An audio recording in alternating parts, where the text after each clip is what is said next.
What is going on, everybody, and welcome to another episode of Second Guessing with Stressing. Sorry, there's always a delay when I try to click out of the intro to here, but today we got an awesome guest and an awesome timing.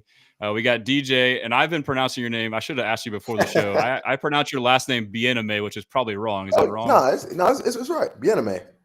Is that how you say it? Yeah, that's how you say it. That's how you Okay, say it. You got it awesome. right. You got it I right was on first stressing try. about that. Nah, I get it. I All right, get let's it. go. You gotta either be stressing the blessing, as you would say. You feel me? That's right. That's right. So, I mean, with that being said, man, like, welcome. How are you doing today, man? Appreciate you coming on. Yeah. No, I appreciate you having me on. I try to do more podcasts. I mean, with local fans or whatnot. I just haven't. Sometimes I get in those modes where I'm like, bro, I just want to come home from work and just go on about everything. But I wanted to for sure hop on this one and chop it up with some Texans fans and some of the questions. And you do good work and you respectful and things of that nature. So I'm always hop on people's podcasts that are respectful across the board. You know what I'm saying? So I'm glad you got me on though. That's awesome, and I appreciate that. And like that's something I try to do. And I know, like in today's day and age, like the internet and how things can be toxic. So I try and I'm a fan, so like we get emotional. I For try sure, and for sure, for sure. I try and like not just be outlandish. And I understand every fan base has a certain percentage that acts a certain way, and that's fine. But yeah, I mean, so like basically with what I've been doing, as I told you before the show, is like as I've gotten more into what I've been doing. I've grown a bigger and bigger appreciation for people such as yourself and Right. local media and media. And so, like, one of my goals is to kind of, honor / highlight you guys and for us to get to know y'all better. So, with that being said, if you could just, give us like a background on yourself, you can make it however detailed you'd like or however quick you'd like, but it's kind of your journey to where you've gotten to now. Yeah, man. It's funny. Like, my girlfriend, she always says like I live in the past. She's like, you always talk about when you was 18 to 23 or whatever. I don't know how true that is, but I might do it again. You know what I mean? So she might be right. But what got me to this point is, I was playing JUCO football, ran a little bit of track in JUCO, got a D1 scholarship, ran track at University of Louisville, 16 to 18. I graduated in 2018. I spent a year covering Louisville football and basketball for a website that no longer exists called Card Connect. For this guy that was named Nick Coffey that was running a website and doing radio in locally in the area, and he let me just write and cover. I got credentials, all that. So I did that for about a year. I got accepted to go to University of Columbia for a master's program in journalism. So I did that for about a year. Graduated during COVID. I'm like at the beginning of COVID. So I didn't have a job immediately, but I started covering high school sports in Jacksonville, Florida. That area is really St. Augustine. It's people call St. Augustine Record. Did that for about 3-4 months. Then the New York Daily News offered me a job to cover the Jets, so I covered the Jets. So that was like that was my second job out of grad school. Covered the Jets for about a year and a half. Got to ESPN, and was obviously covering the Texans ever since. So for me, it's funny. The Jets and the Texans had a very similar parallel. Both hired defensive coordinators from San Francisco. Both had the number 2 overall pick.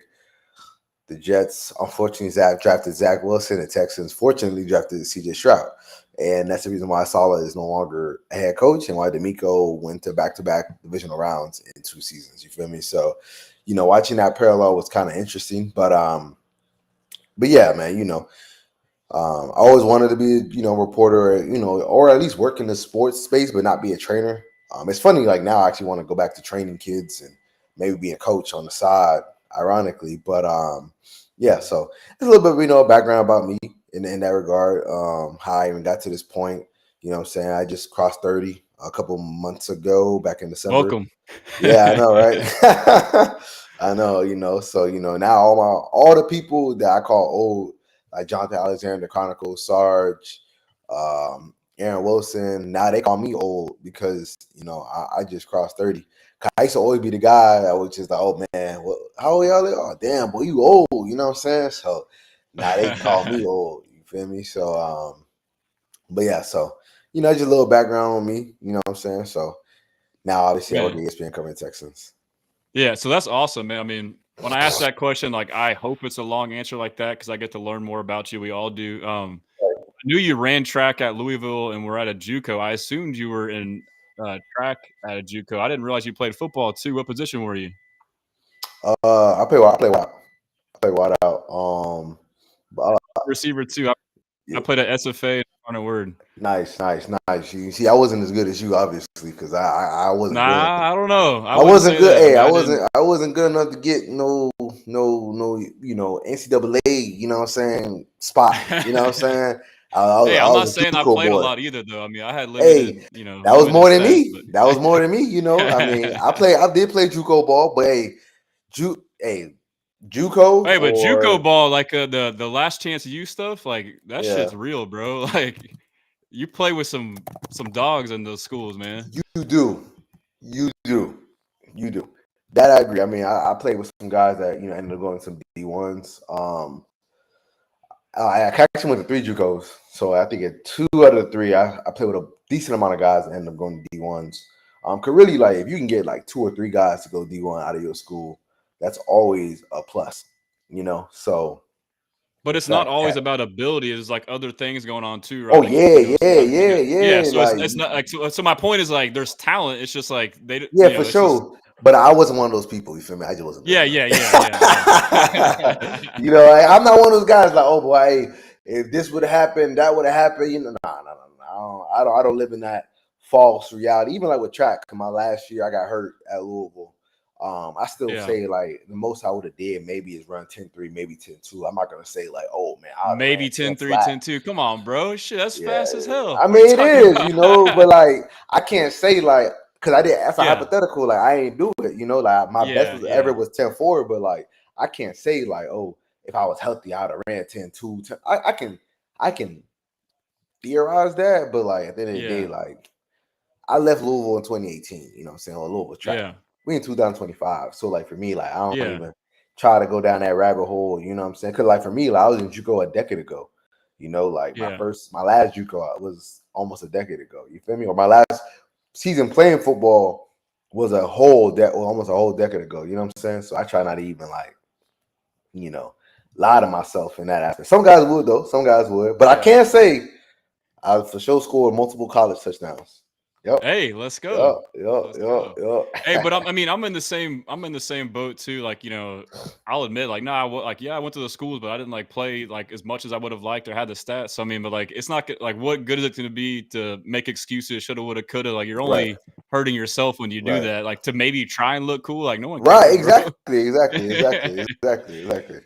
You know what I'm saying? Like But I think like we're similar though in the sense that like we still love the sport, obviously. And so like with what you're doing, that's like your way of staying connected, like covering the freaking Texans for Yeah. ESPN. Like that's dope. Exactly. And then like me, like I'm just a fan that like just made this organically. But and also I'll say too, like I don't want to spend too much time. I'm sure you want to talk Texans, but the Columbia degree, that's crazy, man. So I mean, not only were you an athlete, but you're smart. So I mean, that's what's up, dude. And I almost went there. I almost transferred there. So You should have. You should have. I don't know if that's a question or just a statement, but I ain't really. I didn't like them being at Columbia for real, but I had to do it. I had to do it. It was tough though. I ain't gonna lie. Like it's kind of like going from like, cause I was at Louisville, obviously Louisville ACC, but Louisville's really big East. It's not really like ACC for real, like academically. Cause Louisville can't mess with Duke, UNC, Miami academically. So it's really like going from like, if I could put it in college football terms, going to an Ivy League is like going from Louisville at least, going from like, I would say like, I don't know, like the Big 12 to the SEC, or like the Sun Belt to yeah, the Sun Belt to the yeah, SEC. In all honesty, you know what I'm saying? And that's no shade to Louisville, but like, listen, I cruised to my degree over there. You oh, know what I'm saying? So like, facts, dude, yeah, yeah. I but mean, like that's how. I mean, Columbia I was got an tough. undergrad and a master's. I mean, I think you got a master's in journalism. Right. Yep. Yes, and so you probably had like some of the same stuff, but it was like you had to redo it. But Yeah. yeah, I mean, I was the same way. Like if Yeah. you're smart, like the whole work harder or smarter, not harder. Like I Oh made yeah. good grades and was a good scholar, but like I found ways to like do the least while doing it. Ray, come on now. So, That's part of it. But yeah, so I mean, by the way, like on the bottom, we got a ticker with all of our handles. I put yours on there, DJ Bien-Aime on X. Is there anything else before we kind of dive in, like to Nah, follow that's you on or good. like to look Yeah, out that's for? good. I don't use Facebook. I only use Facebook for one of my Madden leagues, and whenever my dad want to send me stuff, One of and your Madden leagues. Uh-oh. um, so yeah, Oh, yeah, we one of froze my Madden up. leagues. We Yeah, so I froze up. only use You're Facebook in for a one of you're in a my. Madden league. I'm sorry, you said. Oh yeah. So I said I only use Facebook for one of my Madden leagues. I'm in like two, and I'm in some NCAA leagues, some 2K leagues or whatever. But like, I only use Facebook for that. So X is the only one that matters. Even like Instagram, like it's whatever for me there, Okay. But I might need to get the yeah, sticks, man. I used to play a lot of Madden, but I got 2 little girls now, so I'm kind of limited on that. But I miss it, man, dude. I am dreading the day I got to give up man to take care of a family. I'm dreading that day. I'm So dreading you that. got the right mindset. So play it as much as you can because you never know when you're gonna lose it, bro. I'm saying, bro. But hey, you need to play with Joe. Have you played with Mixon? He won't let me play him. He For said real? you got, bruh. I asked him. He's like, bruh, you gotta pay. You gotta play to play, man. You know what I'm saying? You gotta pay to play, bruh. Nah, so but he He was wants you. trolling. He Like, wants you to. He wants you to put the money up front first. yeah. But I think he was trolling though. But he wanted me to play one of the Texan interns first to prove that I could play. But if you ask players on the Texans, like Derek's one of the better guys on at Madden.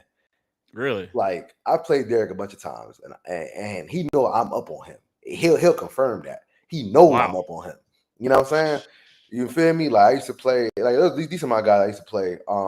So like, but I think Derek is easily the best one. They say Titus is pretty good too, but I don't think Titus played that much this past Madden. But I'm sure Joe's pretty good too. I've heard so, but I never played Joe. I would love to play Joe. I for sure beat Joe. I ain't that I ain't worried about. Hey, That we one. got to do that, and we'll stream it on my thing right here, and all the fans can watch, dude. Hey, That would be crazy. get Joe to show up. You know what I'm saying? I'll He play. You follows know me what on I'm saying? X. I'm Hey, about to get hit him Joe to up. show up, man. Get Joe to show up, man. You feel me? That would be crazy. Yeah, we got to make that happen. Yeah.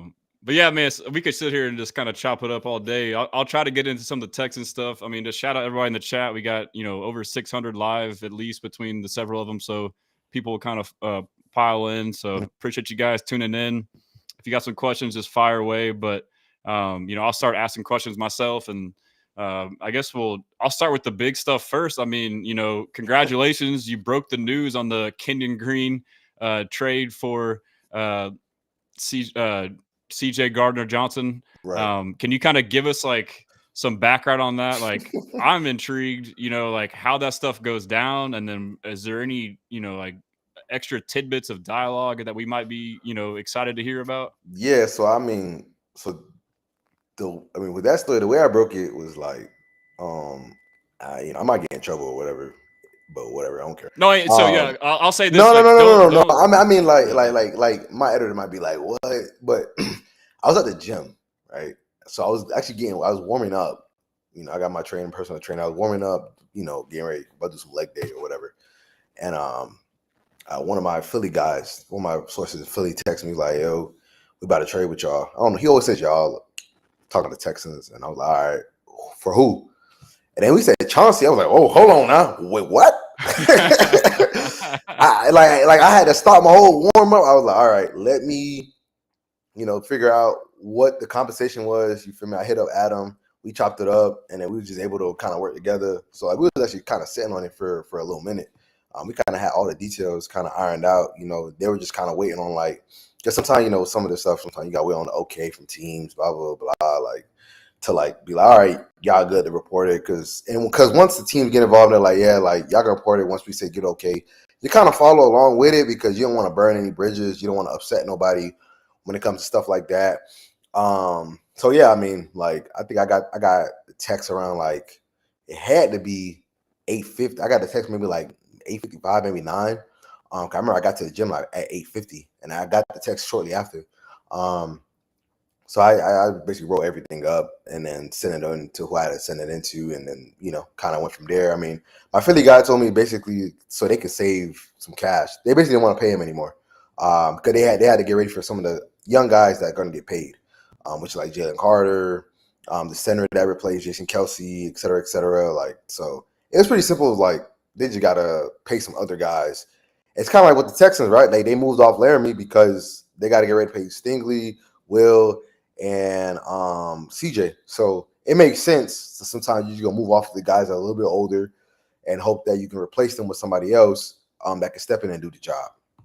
Yeah, and that makes sense too. Like, as a fan, like when I first saw it, like you think like it's two separate things. It's like players and contracts, and like you kind of have to separate the two. Like if you look at it on the surface level, like as a Texans fans, like we traded Kenyon Green Right, for CJ Gardner-Johnson, right, like, and right, I was like right, freaking out. I was like, we right, ripped him off, and then like I right, kind of dove into it more. I look at his contract, right, which isn't bad, but like given their right, situation, like you said, they got to pay some guys, and then like what I've realized too, like just like the Laremy Tunsil one, just like the DK Metcalf trade, like these guys that they're trading are guys that are going to want to get an extension. And if right, you're not right, going to be right, able right, to extend them, you might as well cash out early and get something in return. So like it right. makes sense. I still feel like we win the trade, but Of they course, also have the X factor of they got something out of it, but they have the X factor in Jeff Stoutland. We're like, hey, right, screw it. Like we could turn him into a Pro Bowler, like, right. so but yeah, back to the process. I mean, so these bigger trades, like, so it was like a couple hours before it could like actually be finalized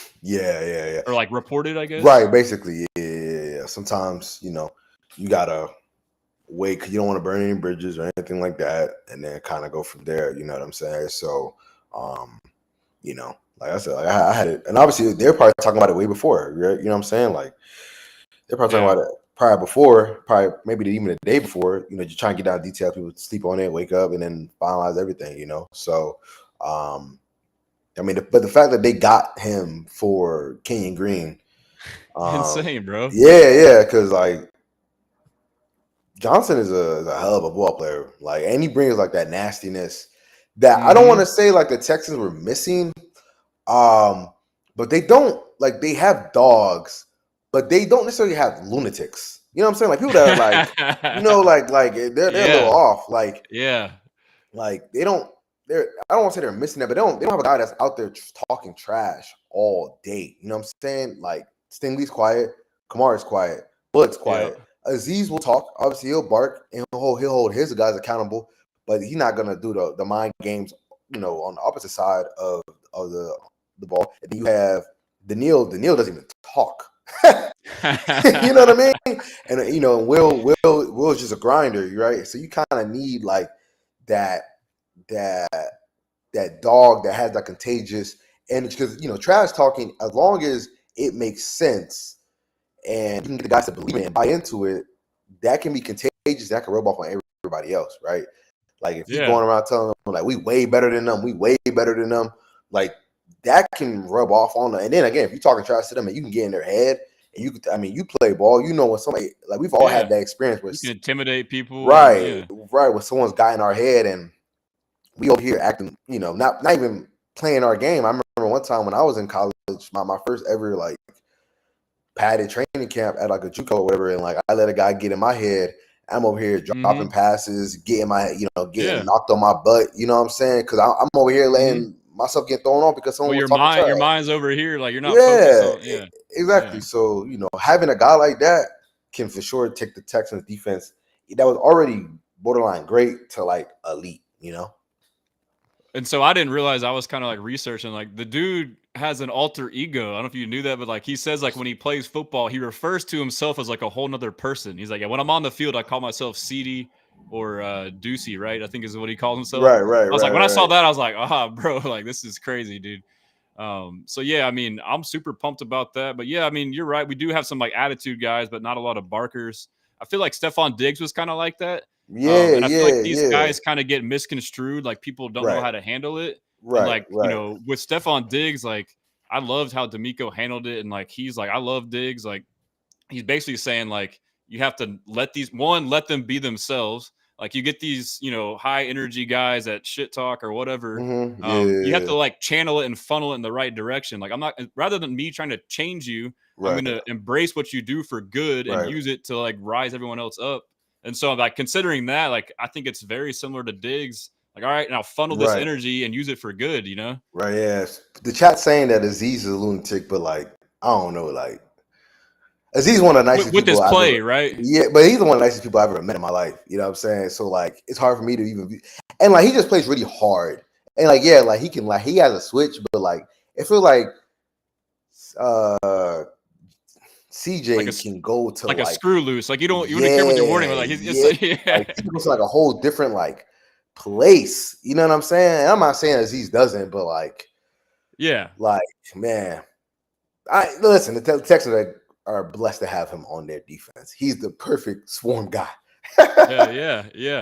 And You dude, know? Aziz, he came to my watch party, bro. It's like to echo Yeah. your point about him being a great dude. Like, he had like commented like on a post, like, "Oh, I might pull up because I'm suspended." And I was like, he's just joking. And like he came walking through the door. I was like, "Oh crap! Like, what's up, bro?" He's like, "No," and he literally talked to every fan, took a picture with every fan in the middle of us playing the Chiefs. Like, couldn't even watch the game. So it was crazy, bro.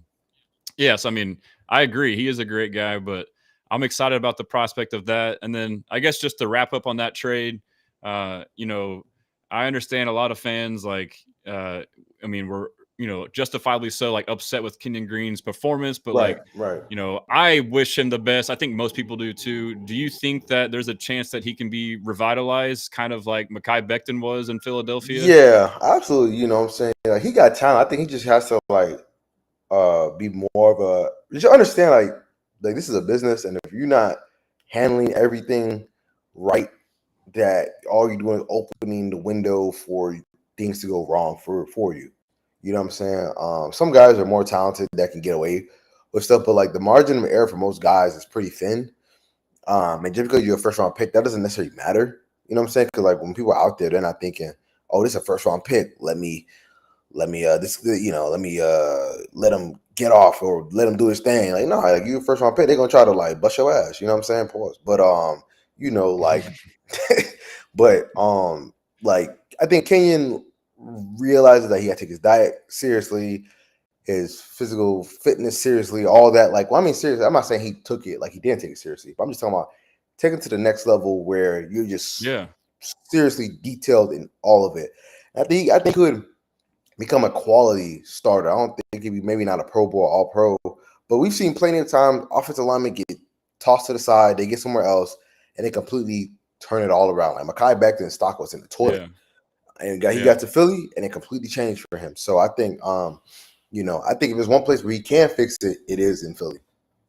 And then also too, I mean, like if your O line coach got fired, Strausser, maybe he wasn't doing a good job. Maybe he wasn't coaching you as good as he could have. And now and honestly, like this, in my opinion, is the best possible scenario for Kenyon Green. You're going to Absolutely, like the best O line coach. absolutely, And so like if it doesn't absolutely. work there, then it can't work anywhere. But like that's Yeah, good though. exactly. I'm Right. happy for him, and I'm rooting for him too. I hope it does work out because I believe he's from Houston. So Yeah, he is from um Houston. He is a Houston and then guy. one last thing on this trade too, I did see. I think it was like Rappaport or somebody Mm-hmm. mentioned it on Pat McAfee that the Texans were in the market for a safety, and that they had asked about Javon Holland, and then they found out that CJ was available. Do you have any insight on that? And then I guess like to back end off of that, like what does this mean about Jimmy Ward? Yeah, I think Jimmy Carter, he's not too expensive, so you can for sure have him in that leadership role and kind of have him in a rotation. Because it's probably going to be Petrie in the nickel, obviously Bullock at free, Gardner-Johnson at strong safety, and you kind of have those two interchange throughout, and just kind of rotate Jimmy in. I think Jimmy is a great locker room guy, and he helps set that culture that D'Amico is trying to continue to instill. So I don't think Jimmy's necessarily going to go anywhere. And honestly, and again, you kind of need to limit Jimmy's reps to an extent because he's at that age where like he's going to Injury, get, yeah. it is what it is, right? I think Jimmy's like, what Jimmy's like 35? Like Jimmy's old, Yeah, it older. He's sounds like right. I can look 34. it up, but Yeah, I think like it says about 34. 34. Yeah.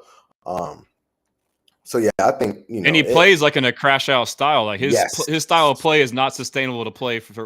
at all. And again, like you got Jimmy who has a crash out style, you got Jalen Peach who has a crash out style. So you're gonna have to have Jimmy there because guys are gonna get dinged up, and you're gonna need guys that you can trust to get in there and still hold it down. And that was my thought process too, is like Jimmy's versatile. Like we saw Petrie go down and then he played that nickel, which is basically a star role where he's basically a third linebacker, in my opinion. And he played well at that. And I think honestly that's his best position. Like if his speed is, going away, like he likes to be near the line of scrimmage and be physical like Petrie, but he could be a rotational piece for all three of those spots, for the Exactly. star nickel, for the free and the strong. And so if that's considered, like that's a great depth piece. I guess my only concern would be like him personally. Like, is he going to be upset about this? Nah, I don't think so. For I think he'll be fine. Okay. Yeah, he'll be fine, man. Like Jimmy's a pro. Like I know he want to play. He'll compete, but like Jimmy's a pro. At the end of the day, you know what I'm saying? Yeah. Like, and Jimmy like came here with me, so like he would understand for the most part. Yeah, you can still have Jalen and Jimmy compete for that nickel spot.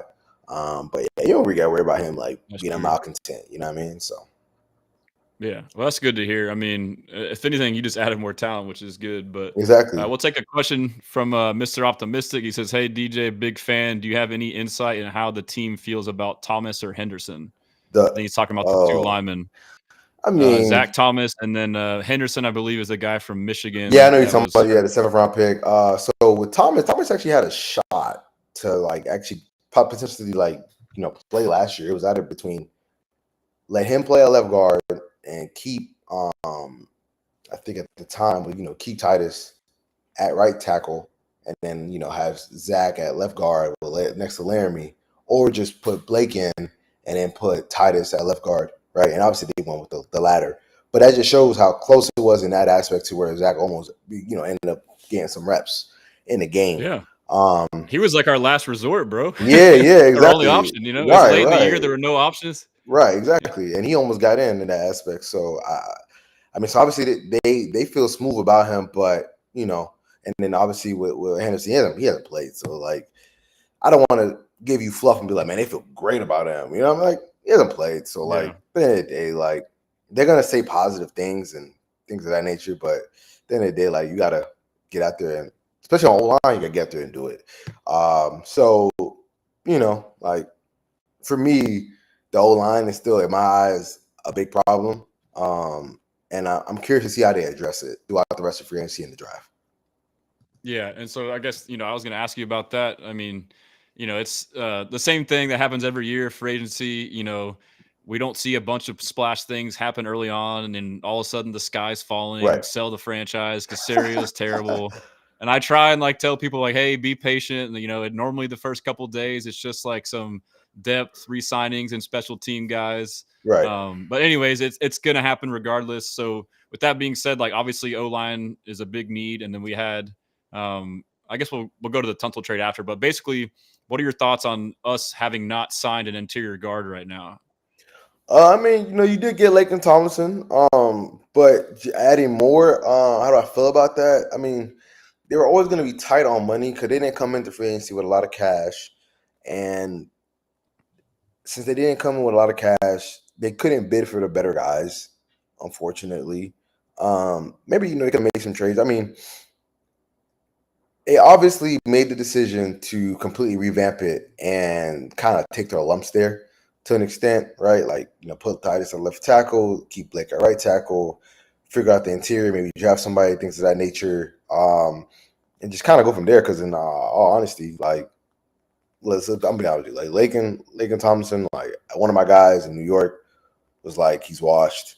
One of my other guys in Seattle, he said, like, I try to be respectful. You know what I'm saying? Like, I try to be respectful at all times, but the numbers speak for themselves. According to Next Gen Stats, he gave 11 sacks. PFF said it was like 6.5. But it is what it is there. But I think they got to attack the draft, man. They got to attack the draft. Because at the end of the day, like, everything's going to be a stopgap. Everything's going to be a Band-Aid. And you kind of do want to get long-term answers at the O-line position. But it takes time. yeah, that does. So it's clear that they're blowing it up completely to an, obviously, like, not. Yeah, I mean, they kind of are, because, like, kind of everybody's spot except Blake is kind of up for grabs, right? Like, and I guess Titus. So all the interiors is kind of up for grabs. You know what I'm saying? You got Juice is going to have to compete. Laken's going to have to compete. Patterson's going to have to compete. Whoever else they bring in, because what they put on tape last year just wasn't good enough. So I'm not going to panic yet. In my opinion, has the line regressed? Probably, but they don't. The beauty of roster building is today is March 12th. Tomorrow will be March 13th. They don't play a game until September, so like we can take a deep breath and see what it is. Because remember last year, going into last season, we thought the line was going to be a strength, and it wasn't. Now some of that was, play. Or some of it was the players not playing well. Some of it was Strasser, you know what I'm saying? Some of it was Bobby. Some of it was scheme, all that. But end of the day, what the perception is not necessarily what's going to be the reality. So up until September, I'm not going to judge the O-line fully until we get into training camp and I see what they got and I see how they handle that physical defensive line, because that's a good measuring tape. Because if you can't handle that defensive line, then you're probably not going to be able to handle a lot of defensive lines across the league, because a lot of teams want to have a ferocious defensive line, and if you can't handle that one, then it's over with. Then you're going to be in the same spot you were last year. Yeah, facts. Hey, so we're at 30 minutes. Like, this convo is going great. How are you on time? Are you good to keep going? I got like about 15 more.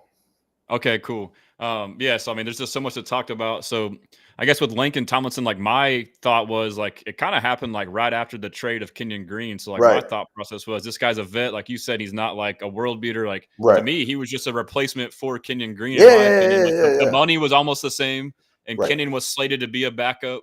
And so like that's what I expect. But like you said too, like with a chance to compete. So would you kind of agree with that? Like he's like kind of a depth piece, because fans see like, oh, we're getting this guy to start. Like we could have signed this guy and that guy. I mean, he hasn't. He probably is coming under the impression that he's going to start though, because he has not started in 7 years. Like, but he hasn't missed a start in 7 years straight, and so he's probably come under the notion that he's going to be a starter or he's competing for a starting spot. So I mean, as I said, like you're gonna have to hit the draft. I mean, maybe you can get Mekhi. I know he's available right now. Obviously, he would kind of fit so with this unit, with this scheme, they're gonna be a lot more gap focused instead of outside zone. I mean, to be honest, I kind of hate the outside zone. I'm not against it, but like I feel like that can't be your bread and butter unless you're Kyle Shanahan. Then fine. But everybody else, you got to be like a savant, dude. It's super technical, right? Yeah, super technical. You're relying so much on the O-line having perfect chemistry. Like you got to coach it perfect. None. You know what I'm saying? You got to coach it great. Like there's too many variables that kind of go into it. Where running back has to know how to run in the system. Exactly. Like I think with this, they're gonna run way more gap schemes and things of that nature, like powers, counters, traps. Which our personnel, like that's been my whole thing, is like our O-line is like bigger O linemen that aren't more of the agile side. Like they would just want to run straight into a guy and block him, and it's less thinking, right? Exactly. I don't know how Bobby could consistently see like the build of like Shaq and still want to like run outside zone. Like, come on, bro. Like, let's get north and south. Like, but here's the thing: like, guys did ask Bobby to do that, and it took him until the playoff game to do that. You know what I'm saying? So, and when we did do it, it worked. Like, so I was tracking it all year, bro. Like, I would look at like the splits and like the games that we like. Normally it was like 30 to like 2 or 5 as far as like zone to gap, but like the games where it was like even or more. Most of them like early on was like when Pierce was in there. Like our running was great. It's like we running like these whams and these traps and these powers, getting these linemen pulling in space. It's like you see it like, and I get to like, I guess like, this is the only scheme he knew, and he was like, trying to invest in like getting it to work and like figuring it was a process. It would take time, but it's like we don't have time to mess around and wait for this to work, bro. Like, exactly. So like, so that's always tricky. You know what I'm saying? Like, it's a fine balance. Yeah, like do you rely on what you know or do you switch it up? Sometimes coaches can obviously be stubborn, but it was obvious because like in the playoff game, both playoff games, it worked, right? They went way more gap scheme runs that obviously Joe can do both, but the O-line blocks it way better, and they could think less. You know what I mean? So, and that actually gave them a chance against Kansas City. I know you remember that opening drive to start the third quarter. Yeah, they really marched. They marched. One of the best drives of the year, bro. One of the best drives of the year. You know what I mean? So I think, man, like, I think that's why I kind of want to wait a little bit, especially from a run blocking standpoint, how this unit meshes together under this new scheme that Nick Caserio is going to run. Obviously, you'll see some outside zone, but I think it'll be way more duo and gap schemes. Yeah, and that's cool too. Like I meant to say this earlier, but like I obviously watched all the interviews, everything, and I've picked up on when you ask questions. Like I should have known you play football because the way you ask questions, you're asking about Yeah. too high and this and Yeah, that, yeah, like all this. yeah, I was like, yeah, okay, yeah. he knows what he's talking about, bro. So, Right. Yeah. But Yeah, yes, I mean, I hang my hat on that. I hang my hat on like asking those very particular questions in that aspect. I remember one time I had asked D'Amico a question about something that. So on one of the plays, I asked him. So one of the plays that Kalen Bullock caught an interception on against Miami, where obviously D'Amico yes, ran I know what you're talking about. that inverted cover two, Yep, where he just kind of had Kalen look like it's gonna be cover three, but then dropped dropped down. it the first time. Right. I remember on the first drive, it was a similar area. The first drive of the game for the Dolphins versus the Jets the week before, they ran that same exact play, that same area. And obviously, I think the Jets were like a match cover three. DJ Reed was trying to carry that. And obviously, Tyree was able to get like 19 yards on that play. And I remember asking him, like, I remember asking something specifically about that. And he smiled. He's like, I can't give you my secrets. I know. He's like, I can't give you my secrets now. You know what I'm saying? So, there's a lot of times like where I'll ask D'Amico, sometimes even on the side, like about those very particular stuff. And like he asked me if I want to be a QC. Like, I'm like, I know he's joking. I know he's joking. Yeah. But But you're like shit, maybe 1% of me always says, you know what I'm saying? Yeah, can I do it without the crazy hours? Yeah, exactly. Yeah, that's cool, man. So I've noticed that, and like a lot of us fans, like a lot of people are educated, and we kind of enjoy those questions as well. But like to kind of finish the O line, you know, let's just say like even as it is right now, like I guess for me the mindset with the Laremy Tunsil trade is, and it's the same mindset they had in my opinion when Kenyon Green got hurt and was not playing good last year.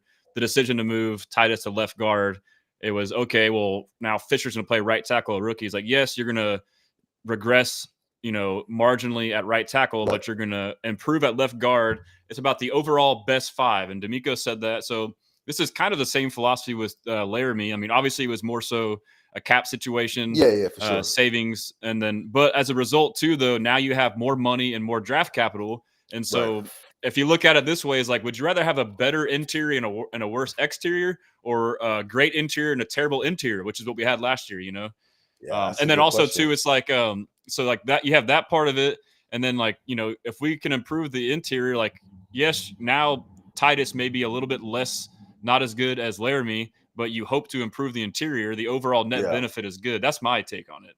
Yeah, cause I think the way the NFL is going,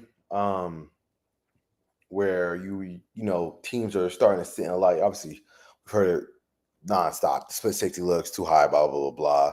Heard it nonstop across the media landscape. Now the interior, especially now with teams invested so much in the three techs, the interior of the offensive line has become way more valuable, way more important.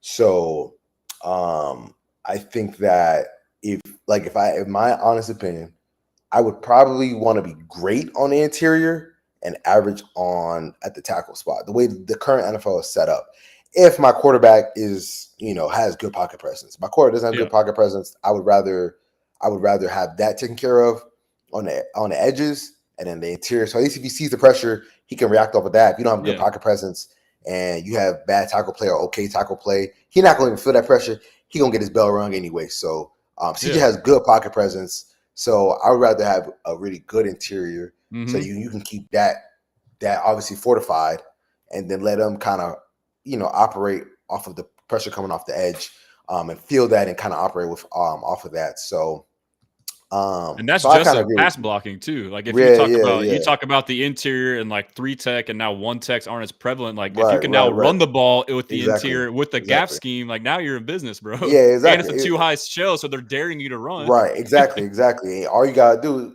is be able to, double team the three tech and make sure, whoever's moving up or climbing, just get to that linebacker and maybe get to the other linebacker. And now you got someone running, full steam down ahead, and now it's instead of going east and west, you're just getting north and south. So even if like the play doesn't, work that well, let's Less say you get like 3, TFLs 4 and drive yards, maybe killers. 5 yards.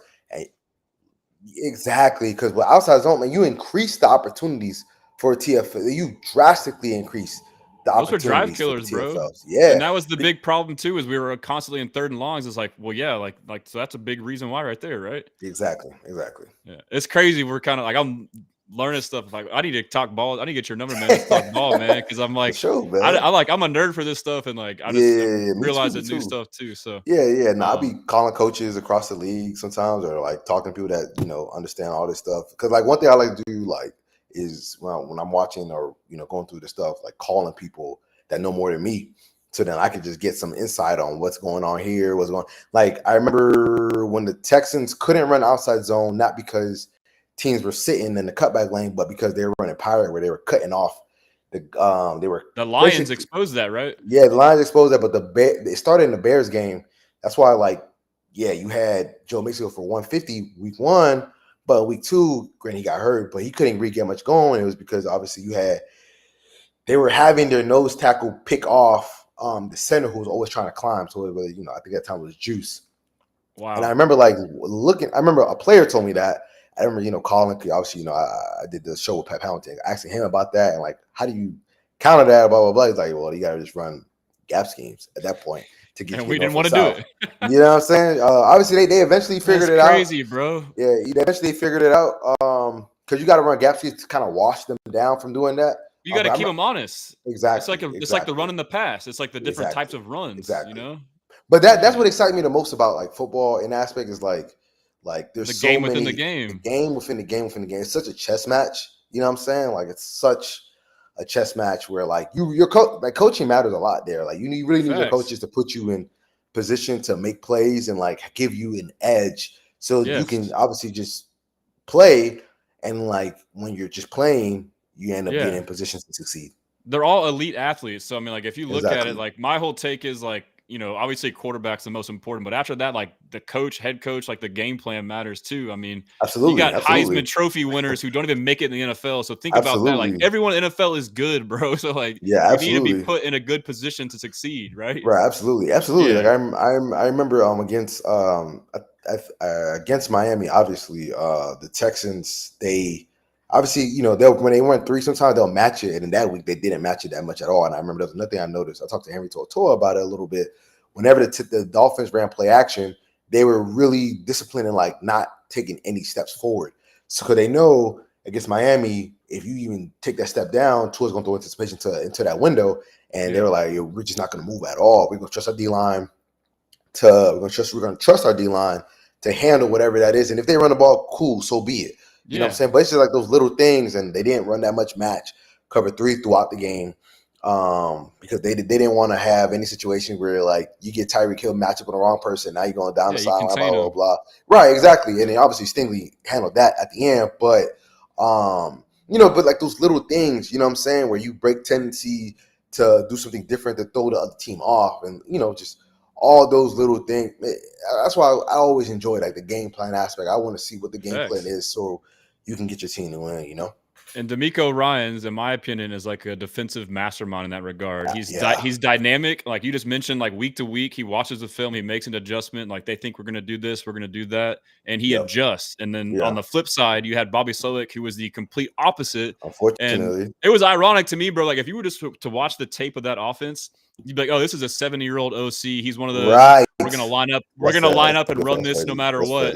But the irony is he's like a 30-year-old, wonder kid, and he's acting like he's a 7. Like that always blew my mind, bro. It's like, that's fair. But yeah, so hopefully with Nick Cayley, like, it seems like D'Amico saw that's what was wrong. And when he went to go hire a new OC, address these issues. And it seems like Nick Cayley checks all the boxes to not do that.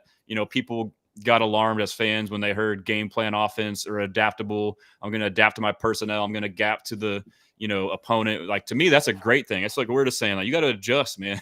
Yeah, for sure. But yeah, sorry, I just get pumped, dude. I know we're getting close to your time here. I know. Yeah, I know you guys probably want to ask about Laremy or whatever, but yeah. Yeah, I guess so. I've heard your opinion, but yeah, just reiterate. I guess, or not reiterate. Just tell everyone else, what your opinion is on the trade. Yeah, I mean, I don't think it had that much to do about like the whole idea about like redoing the culture in the locker room. Like I think, I mean, in the O line room, like I seen something from Albert Breer saying like the O line room was kind of toxic. Like that's just far from the truth.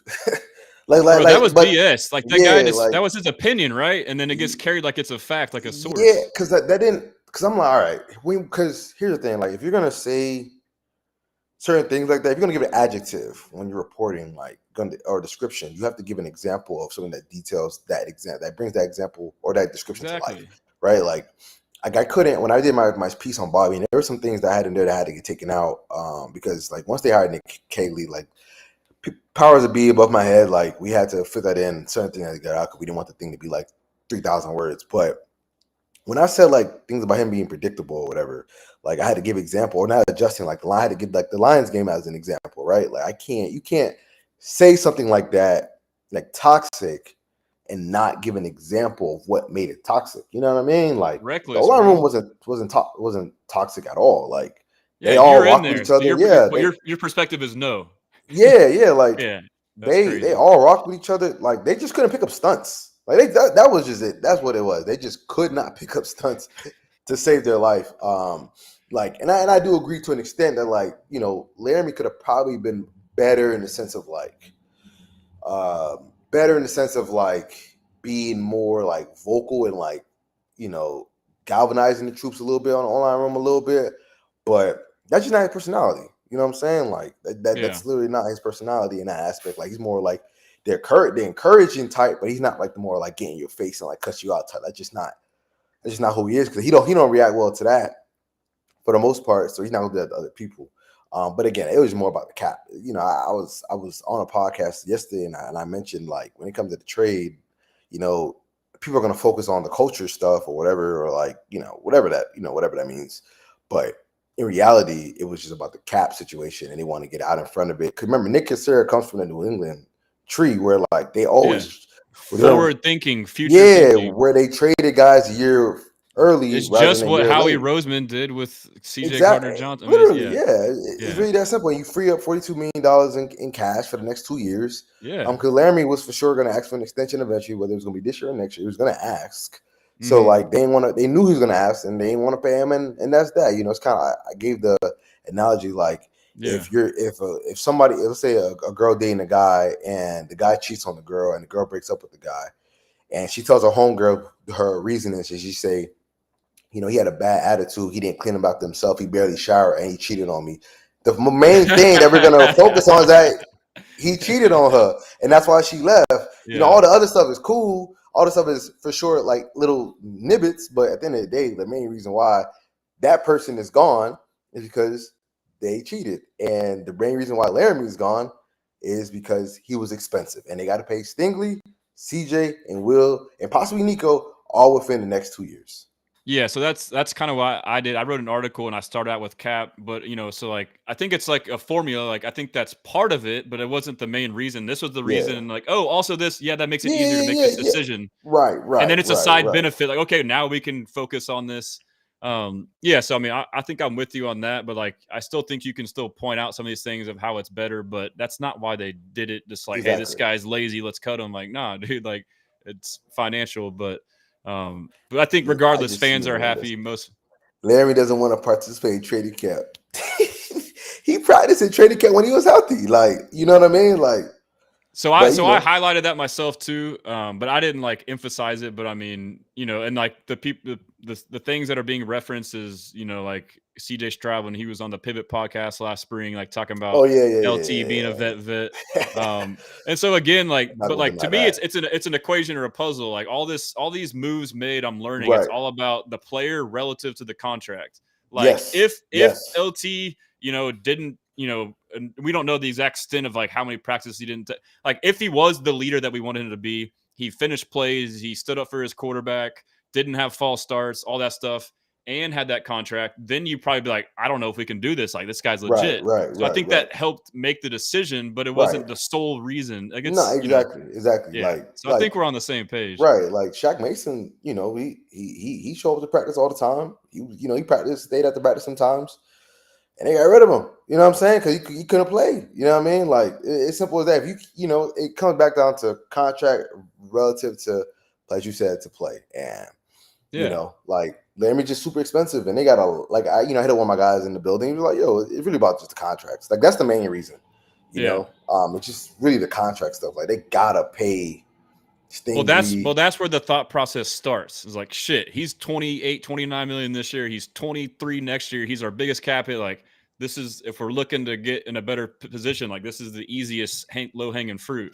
Right. Because And again, you know what? Nick was aware of that shit. There's yeah. a reason why he drafted Blake Fish. I mean, he says he always wants 3 tackles, but like in hindsight now, it's like he was forward thinking, okay, I'm going to draft a tackle early. When all of us fans were like, oh, we don't need to do that. Why do we get a tackle? It's like, well, shit. Now it's like, okay. Yeah, exactly. And like, again, like, Stingley, Will, and CJ are all going to be top of the market. Like, Will is probably going to get over 35 if he continues this trajectory. Stingley is going to get over 25 if he continues this trajectory. And CJ, if he bounces back and plays more like year one, is going to get over 60. So, like, you can't have one of the highest paid cornerbacks, DNs, left tackle. Because I forgot, Daniil is also towards the top in the high. You know what I'm saying? And Daniil is due. You just so had like the Crosby deal, and then you had the Myles Garrett deal, 35, then 40 million APY, right, and that's this year. So if you wait till next year, it's going to go up. Exactly. Yeah. So like it is what it is. You know what I'm saying? So that's good perspective. I think most people think that, but and I get it too. Like I agree. Like the penalties were frustrating. So like it's a good way to vent. It's a good way to vent. But I'll give you just another question and then let you turn out. All right. I'm trying to think of something that would be relevant. Just kind of what we're thinking about. Do you suspect us adding any other players like of significance in free agency, and if so, who would, like, what position? Significance, not necessarily, but I think continue to bargain shop when it comes to interior offensive line, just to get as much depth there as possible. Because right now they only have, in terms of just interior offense, you got Zach, obviously, you got Lakem, you got Jared Patterson, Juice. Mm-hmm. And, I mean, that's kind of it. You know what I'm saying? So like they're gonna have to add some pieces there. Again, like they're kind of more bargain shopping right now. Yeah. When it comes to free agency, and I understand, like, you don't want to build your team through free agency anyway. And they kind of went all in last year, as quiet as it kept. Like they kind of went all in, like it was to get a Super Bowl, and obviously since they didn't get it, they have to kind of like reset just a tad bit. And they got a lot of new moving pieces and things like that. New OC, blah blah blah blah. So I think that it'd just be more bargain shopping. And then just try to hit big in the draft, right? You get some more capital and hit big in the draft, and kind of go from there. So that would be multiple interior offensive linemen drafted, or like, and then I guess also I could see that scenario where they draft multiple offensive linemen for sure. Whether it's like a tackle and a tackle that play guard, a guy that's strictly a guard, they're gonna need all that. Because like for them to get over the hump, they're gonna have to. It's gonna start in the trenches on the offensive side of the ball. Like I know, and you want to have them cheap too, right? Like exactly. Yeah.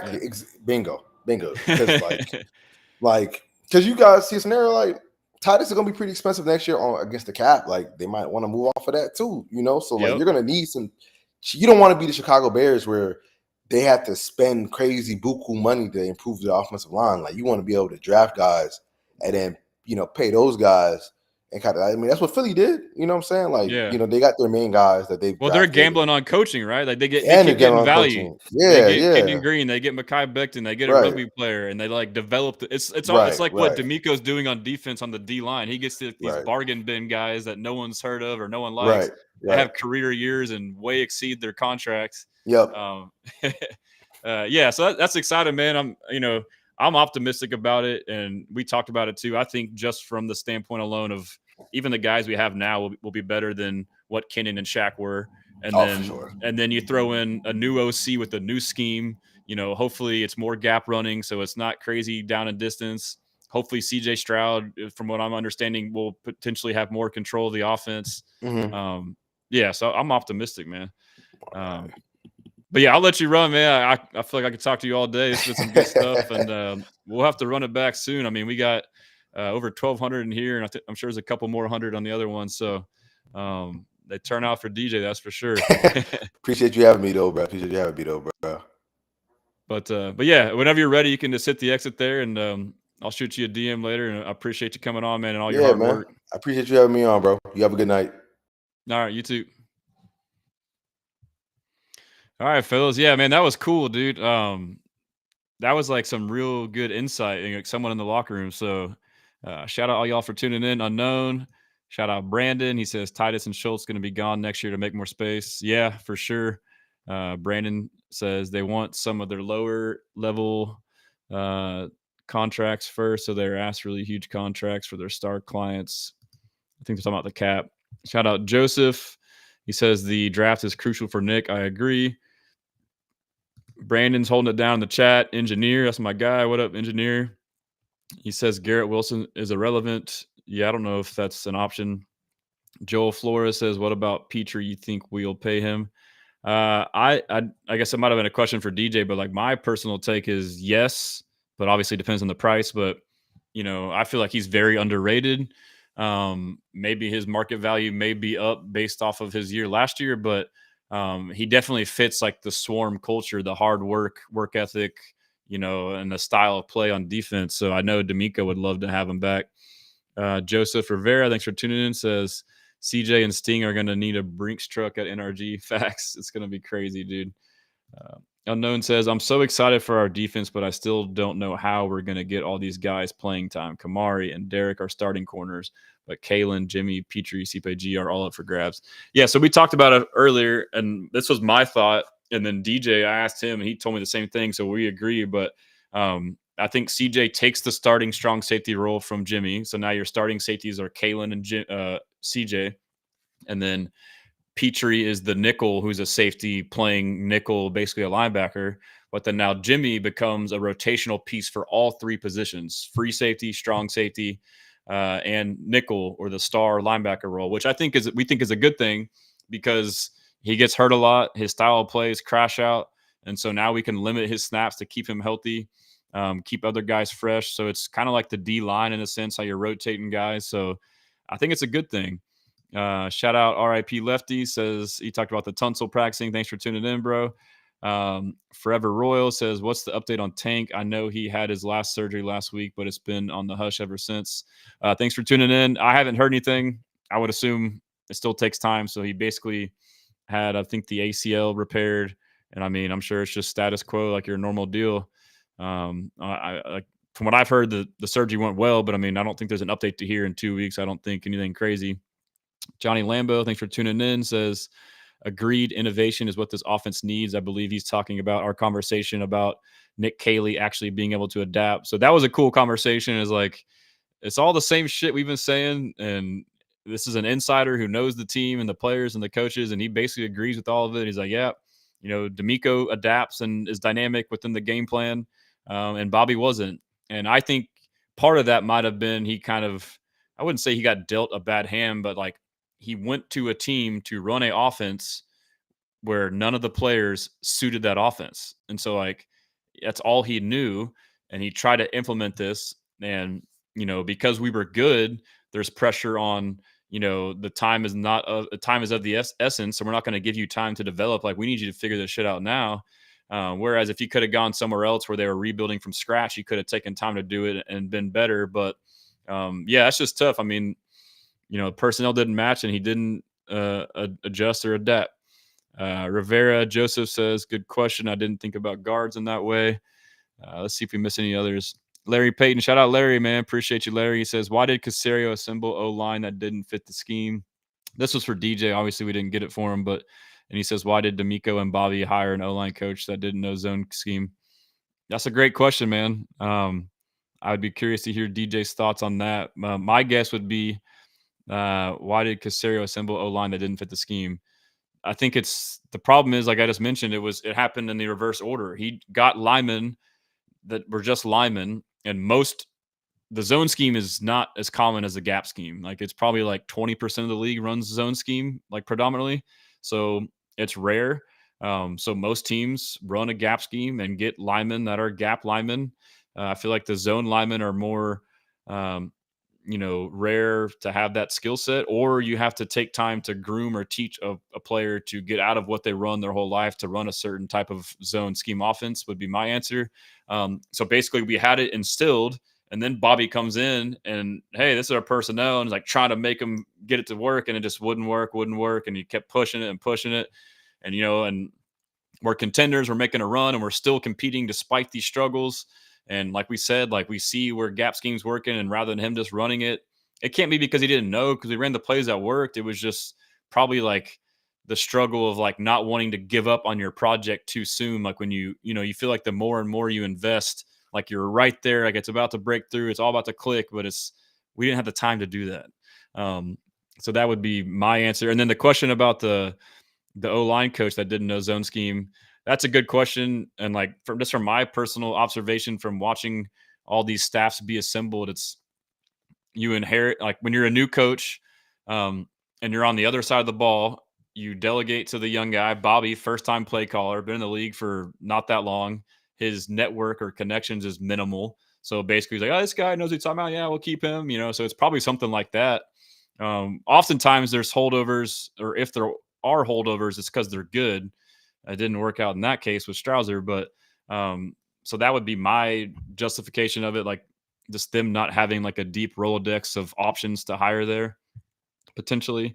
And they're young, maybe lesson learned for D'Amico or Bobby, but I really do feel like D'Amico wants to delegate offense 1,000% to another person. Like for Bobby, I feel like he gave him full control, build your staff, run your plays, call your plays, because we were all getting frustrated all year. Hey, step in, tell him to run a play here like this and that, tell him to change the scheme. We've talked about it. He basically gave him his rope to hang himself with. Like, hey, you do your thing. If you can't figure it out, I'm gonna get someone else. Like, I don't have time to do that. I'm the head coach and the DC. I don't have time to go and meddle in the offense. And then Mr. Optimistic, shout out Mr. Optimistic, says Gap is good for DP. AO says engineer, pause. But yeah, so I might have missed a couple, but I appreciate you guys tuning in. That was a lot of good stuff there. Let's see if we got any extra ones. Brandon says, you see anyone else getting cut by Friday? Yeah, I do. So, I mean, I don't know like any specific names, but I came to that realization just a little while ago, so my understanding of this whole situation of how it's working is you have the legal tampering period that started Monday, where you're allowed to come to terms to sign free agents. And then the new league year started today at 3 p.m. And then that's when you can officially sign. But you also have to be cap compliant from 2024, which we already were. So my understanding is the deals we did on Monday are for 2025. They're not with 2024, which is done. The only thing left to do was adjustments, which is from 2024. Basically, all the players played out their contracts, so all the base salary is converted and bonuses that were paid out. But I think like you have to go back and reconcile the performance bonuses. If you get 1,000 yards, you get this or that. And so people like Texans Cap, from my understanding, have a projection for 2025. And based off those performance bonuses, think, oh, this guy will or won't make that. And so they have a number of what they think that is. But basically you reconcile, like, I don't know if like most of them just assume that they're all going to actualize and then go and reconcile it and say, okay, well, 20% of those bonuses didn't hit. So now you got extra $1 million, $2 million bucks. But so we were cap compliant because you also have the carryover. So if you don't use all of your cap for 1 year in 2024, you can roll it over to 2025. So we had carryover of like 4 or 5 million. And so that means come Wednesday today at 3, we're compliant. But then the other part, I feel like it's two-pronged. Now you have the fact that you just agreed to sign these guys. It's not official. And now before you can actually sign them for 2025, that 2025 cap needs to have enough funds to sign them for 2025. So that's my understanding of it. I've been kind of just working through it recently. And so with that being said, that's why, people are like, why isn't all these, like, you saw some deals today come across the wire as being official. But it's like, why didn't all teams do it? It's probably because a lot of teams are still figuring out ways to free up cap for 2025, which is why I tweeted out earlier in the day. I just assumed, I don't know the numbers, but my assumption is that shout out RIP, that's correct. Okay, thank you. So that's what I thought. I mean, that makes sense to me. It's like something that's not confusing, but can get confusing if you just get too much stuff going. So, anyways, yeah. So as far as the cap goes, a lot of teams. So I tweeted out for the Texans, like, I just assumed, our projected cap for 2025 was, who knows what it was. It was around 13 million based off of Texans cap, and that's just with the information that he has available. And then you go and sign, 6, 7, 8 guys. You don't sign them. You agree to a deal on Monday and Tuesday, and that total cap hit probably exceeds that amount. So we had 13, and then now it's going to be this amount. And then we also traded Tunsil and like just all these moving parts. But I think the net of it is we probably didn't have enough money to officially sign these guys. Otherwise, it probably would have happened already. And so my guess is that they're working through that right now, and it could take a couple days. And then also, from my understanding, is you can take however long you like between agreeing to a deal and actually signing. But the problem is, the longer you wait, the more risk you have of the agent and the player backing out. Like, okay, like, is this going to work? I could see other options. So it's in the interest of both parties to agree and get it done. And so I guarantee you right now, Nick is like having to get like his magic wand and figure shit out, which is the things I pointed out was restructuring is one way to do it, which, a restructuring, only certain guys are eligible. We talked about it the other night, but basically you convert base salary to bonus. So you basically put a down payment on a guy. And again, the player doesn't have to agree. So we can do that through restructuring. I'll see if I can pull up my tweet. You can do that through restructuring. You can do it through extensions. And, basically they have an existing contract. You redo it and extend them and then move the money around. Both options, restructure and extensions, you don't just do it with anybody. You do it with people that you want to be on the team long term, because you're investing more money into them and deferring money later, dead cap because you invested more money in them. So basically, if you do that, you're more invested. So you don't just do it with anybody. So you're limited on the guys that you can do that with.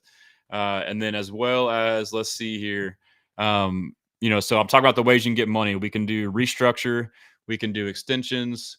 Let me just pull up. I have a whole list. I did it all today. Let's see. Where did I do it at? Man, I can't get over how cool that interview was with DJ, man. So I feel like I've gotten to know his personality from like watching his content, and we've like DM back and forth. But I feel like that was one of the interviews where I got to be myself the most, as far as like just shooting the shit. Like I was just hanging out. I mean, they've all been great, but like I guess it was the talking ball part. We were just like that was awesome, dude. That was a really cool deal. So yeah, let me share this, and I'll get back to a couple comments. I see Larry over there. I'll get right back to you. Let me finish this blurb on the ways for us. What I think Caserio is doing right now. I think he's trying to get money to allow us to sign those guys for 2025. And you can do that through a restructure. So I went through overthecap.com, which I showed y'all. You can click on teams. You can click on Texans.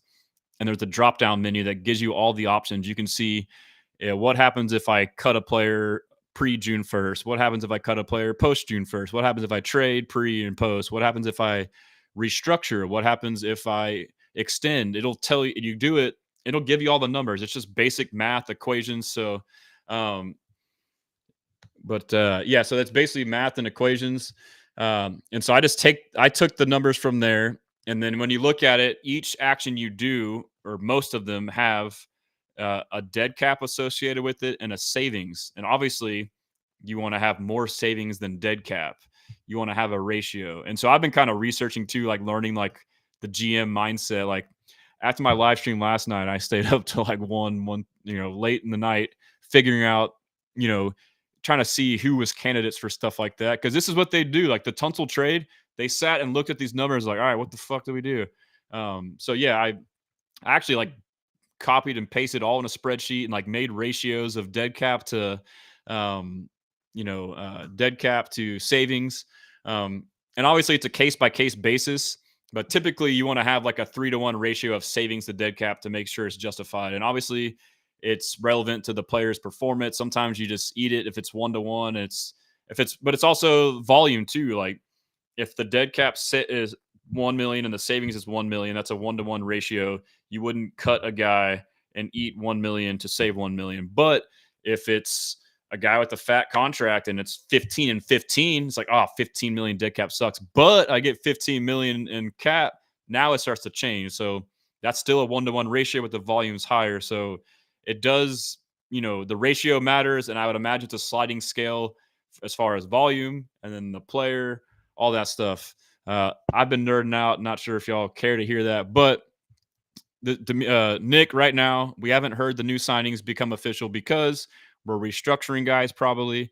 We're extending guys, which Danielle Hunter's an option. We can say 14 million, but an extension on Danielle Hunter would be expensive right now because we just saw the top of the market 35 million APY for Crosby, 40 million for Myles Garrett. I'm not saying he's at that level, but like we would probably owe him 32 million APY at least per year. So I think the most likely thing for Danielle Hunter is a restructure, saving 13 million. Titus Howard, I put on here. We probably won't extend him because that means you think of him long term. But this could be intriguing, though. If you got rid of Tunsil, now we can see, hey, do you try to utilize anything with Howard? Another obvious one is an extension for Christian Kirk. You just traded for him, albeit a 7th-round pick, but you're probably going to want more than 1 year on him, or you'll restructure it like they did with Diggs. But I suspect they would restructure him to a 2 or 3 year deal. And with that, they can save $11.8 million. And so these restructures and extensions give you money today. And then Kaimi Fairbairn is another one. I don't know if you want to extend him, but if you do, that's 2.7 million. Davis Mills, again, I don't know if you want to extend him, but if you do, it's 2 million. Jalen Petrie, we talked about that. If you want to extend him, you gain 2 million right away. And that also depends on, the contract they're going to get. Stingley, we're going to have to wait to do this because we don't have the money to do it. But you would say 3.46, or there could be news for that. And then, so you got the restructure extensions, and then you have the pre-June 1st. I did cut/trade. So it's not the same for all players, but for these players, it was the same. And so these are options. Again, I shared these. That's because I shared this. This is the number of the contract, not the player. I'm not saying, hey, cut this player, cut that player. I don't like him. He sucks. That's not what I said. I said these are options. Some people see these like, oh, you want to cut Autry? Like he's good. Like, that's not what I'm saying. I say it's an option, And again, like I said with DJ, it's all relative. Your contract compared to the player. It's an equation. I mean, anybody could be cuttable. If you're the best player in the world and you have a ridiculous contract, you could be cut or traded. But yeah, so Christian Harris, he's an option, dude. I mean, the fact that we tried to trade for Dre Greenlaw, supposedly, or signed Dre Greenlaw, tells me that they would not be afraid to do this. We run a 4-2-5. That means 2 linebackers on the field. We run it 80% of the time. And our 2 linebackers right now are Azeez and Henry To'oTo'o, and then Christian Harris. But then if you were to go and add a Dre Greenlaw, which didn't happen, but they thought about it, that means we would have had 4 linebackers and only playing 2 80% of the time. That means that they would have been having to be willing to move on from somebody that would have likely been Christian Harris, which makes sense. He was hurt. And so they could do that either cutting or trading pre-June 1st for immediate savings. You would get 3.4 in savings, 267 in dead cap. That ratio of savings to dead cap, just regardless of player, is pretty good. So that just makes him a candidate. So when people say that, that's what that means. So, and you could also probably trade him too. And so who knows? Like, I'll just put these out there. Like, I wouldn't be surprised if we see some crazy shit like in the next couple of days to make the shit shake. And that's like what we saw last year. I tweeted out too, like Joe Mixon. He was on the Bengals. They went and signed Zach Moss from Indianapolis, but Mixon was still on the team. So it's like, shit, what are they going to do? Oh, they're probably going to cut him. Oh yeah. Later they say, hey, we plan on cutting him. And before they cut him, it took 24 hours. We scooped in and gave him a 7th-round pick. So that could happen with us. We could say, hey, we added a player. Like, that's why with Autry, when we keep signing all these defensive linemen, I know the guy today was probably a reserve, but that's why, like, when this shit happens, I'm like, oh, this could be bad news for Autry. We have so many freaking D linemen that we're paying. Like, and if you're the Texans and you already know you would like to potentially move on from somebody, then you would just keep signing players and then deal with that transaction later. It's almost better to go and get the players first and then trade the player you're thinking about trading. Otherwise, if you trade them first, now you're desperate and have to fill that hole. So you don't want to tip your hand. You want to get the backup plan or the replacement first and then deal with it, So Autry could be, based off what I'm seeing and based off of the only thing, though, is if you want money from Autry now, this is more of a 1-to-1 ratio. If you were to cut and or trade him pre-June 1st, meaning you get the savings now, it would be 5.7 million savings, 4.5 dead. It's almost 1-to-1. So that would be tough. But now if you go post June 1st, but you don't get the money until after June 1st, which it sounds like we need money now, so guys like this too, you may think are fine, but then later in the year they get cut or traded. And then vice versa too, like playing the long game and being patient. You think we're done for the season. If there's guys with post June 1st designation or guys that would be better value to cut post June 1st and they get in binds later, trades could happen after that date. I know you can still trade the player and everything happened before, but basically like things can still happen based on, if you just look at the paper, you can kind of see some leaves on the ground. But yeah, that was a deep dive. That was fun. Let's see. Larry says, thanks for answering the O-line question. I believe that Caserio and D'Amico need to strengthen coaching staff and front office with NFL vets to better ID these issues quicker. Yeah, that's fair. And, again, maybe with D'Amico, he's still young and learning. I guess too, like when you think about head coach, you just think about if they're an OC or a DC and this them play calling, but there's a lot more to being a head coach. Like to Larry's point, it's personnel management, it's hiring and firing. And if you're young, it just takes experience on knowing who to hire to help you hire other people. All that stuff, it all goes into the cake. So, but we kind of forget about these intangibles, and I agree. So hopefully he's done that. I feel like the offensive staff, although it's pretty similar, is better. They got a couple senior advisors. They added Jeff Shaplinski, and they added another guy, I believe. But basically, you got more experience and wisdom, to Larry's point.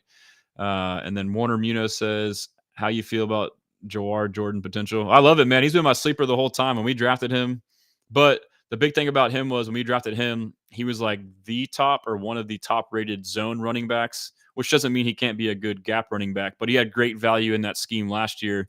But I still feel like he's a good value. He can return kicks and punts, and he could be like a third down scat back. Joseph Rivera, I'm hoping Danico Autry doesn't get cut. Yeah, I mean, I'm not saying he will. I'm just saying like it could happen. I mean, we'll see. And then I showed Mechie too. I didn't read it, but Mechie, it has a somewhat favorable ratio. If you were to cut or trade him pre-June 1st, you would save 1.8 and have 762 dead cap. So you would have minor savings net or with the ratio. But, when we sign Braxton Berrios, I said this could be bad news for Mechie. I mean, because he's a slot receiver. Yes, he's a kick returner, but I don't think you just get a guy to play only special teams. They also play a position. So that could be a factor. I mean, that could be something to look out for.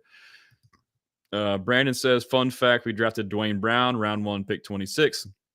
This time we need a OT at round 1, pick 25. Yep, and fun fact, we traded him, and people freaked out, and it worked out. Joseph Rivera says, that was a dope interview. Facts, dude, that shit was fun, bro. Unknown says, Garrett, you need to go back on live with Ruben. I know, I think you might have said it last time or someone else, and I told him, I was like, bro, we need to do it. We'll make it happen soon. And then Engineer says y'all share a similar background. Yeah, that's pretty cool, man. So like, it was cool for me to learn about him, but I'm sure it was cool for y'all to learn about him too. Because that's like my whole goal in this is like for us to learn about the people that we, get our news from. So, and they're all good people too. That's like the main thing. Brandon says, hopefully Hunter would take an extension of 2 or more years at 30 each. Yeah, I would do it, bro. But the problem is now you just have a cap hit years down the road, and now you got to do these other ones. So it's like, it's tough, dude. I mean, shit. Being an actually good team with good players is tough. Can we just suck again and just tank forever? Like, it is fun. I'm kidding, but there is like a weird satisfaction to having a shitty team and not worrying about them winning and actually wanting them to lose. Like those tank years are pretty fun. And then like we were mad when we beat the Colts, which was hilarious because it ended up working out. We got Stroud, but those are pretty fun. Like it's less stressful. Like you suck, but you expect it. But we're having good team problems now, and we got a good GM that's on it. Brandon says 3 of the 7 largest contracts signed this free agency are in our division. Yeah, and one was Eric Murray by the Chat GPT GMPT GM from Jacksonville. RIP says I'd be all in on trading Harris, Autry, Schultz, and even Mechie. Yeah, and so I didn't include the numbers on Schultz because they were pretty bad. Schultz's numbers post June 1st weren't bad. We have a lot of options post June 1st, but the problem is if we need cash now, it wouldn't make sense. But so my point was I pointed all this shit out. Every team is doing this right now. They're going through all their shit and saying, who can we extend? Who can we restructure? Who can we cut? Who can we trade? And they're trying to like free up money. And so a lot of teams, when they release their official announcement of the official signings, it's coupled with a transaction. It's like, hey, we officially signed this guy and this guy and this guy that we agreed to on Monday, and we cut this guy. So like Juan Thornhill, I believe, was a safety from Cleveland who just hit the market. So like random guys are going to hit the market. And then, when those guys get cut too, I believe it takes 24 hours for it to process. Those are guys that we could trade a 7th round pick for and circumvent the waiver wire, or we could end up signing them. So Unknown says, should I stay here and watch Garrett, or should I leave and watch Cody Stutes? No, I'm staying. No, I'm about to get off, dude. Go watch Cody. I'm about to get off. I've been streaming too much this week. I got to get some sleep. I'll be in Dallas this weekend. Hopefully, if any big news breaks, I can find a way to stream at my friend's house. And then, and I want to get Cody on. I need to reach out to Cody. I just don't know if he'd want to. I know he does this too, and that'd be cool to do a stream with Cody. Unknown laughed. And then here we go. Who said this? Let's see. Izzy says, very grateful for Houston Stressins. I appreciate that, man. I'm grateful for you. That's very nice of you. Brandon says, if the Jags GM drafts like he handles free agency, then they are screwed. Facts. He's going to fucking overanalyze it. He's going to try some like new innovative approach, like Moneyball shit, and it's not going to work. There's 2 things that can happen with that GM. He's going to be like the best GM ever or the fucking worst. There's no in between. Brandon says, I wonder if the Kirk trade also helped Caserio feel out the Jags GM to maybe get extra picks. That's true. I think they have a relationship. I think they're friends.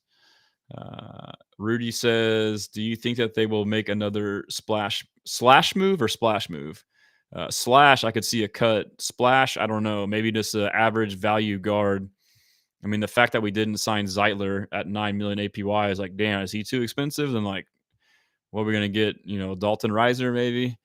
And then, and I can do that too real quick before we head off. Just give y'all some names to think about as far as, and all you guys are on Twitter, so I'm sure most of y'all see this, but give you all some, let's see.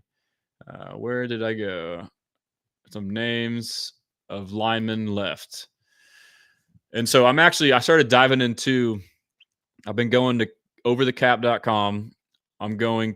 I start by going at their current cap for 2025, teams that are in the bottom tier, teams that need a clear cap, and then going to their team with their contracts, looking at linemen. And I've only done it with one team, and I did it with the Dolphins. I'll go through and do it with y'all and to get y'all's opinion. I don't know about this player, but let me do this first, and then we'll do it. So interior lineman still available. Mekhi Becton would be a great fit, but if money seems to be a worry, probably not likely. Dude's going to get paid. Tevin Jenkins, solid, probably a good value. Could see that happening, would be happy. Brandon Scherf, same thing. He's probably the one I'd like best out of this as far as value relative to, play. Dalton Reisner, good value. Will Hernandez, good value. Nate Herbig, I think he's good value. I think he was coming off an injury potentially. And then, trades could happen. Like Wyatt Teller would be a dream. But yeah, so let's just go to Over the Cap. And over here, I have all of our free agents. I guess I was going to ask about those, but let me see. Are these including, let's see, Irv Smith, Dalton Keene, Kirk Hines, Jake Hansen?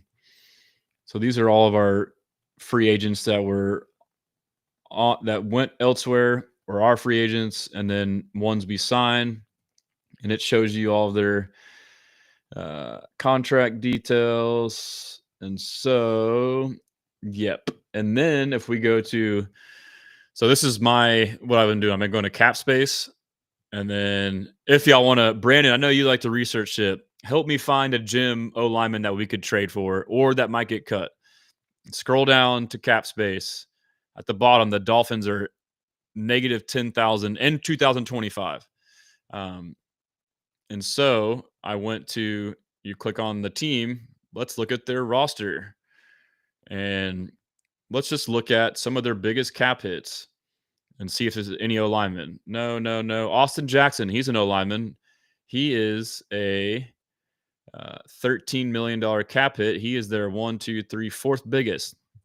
And then now you have right here, okay, if they want to save money, if they cut him, no, they're not going to, it's not going to work. What about if they cut Post? Yeah, it's like a 1-to-1, probably not worth it. What if they trade pre? If they trade pre June 1st, they would have 8 million dead cap, 5 million savings. Probably not worth it. If they trade him post June 1st, Austin Jackson, they would have only $2 million in dead cap, but they would save $11 million. So if they're trying to get under the cap, but I guess this also means that they wouldn't get the savings right away, but still, this could be a move they make down the road or do it now.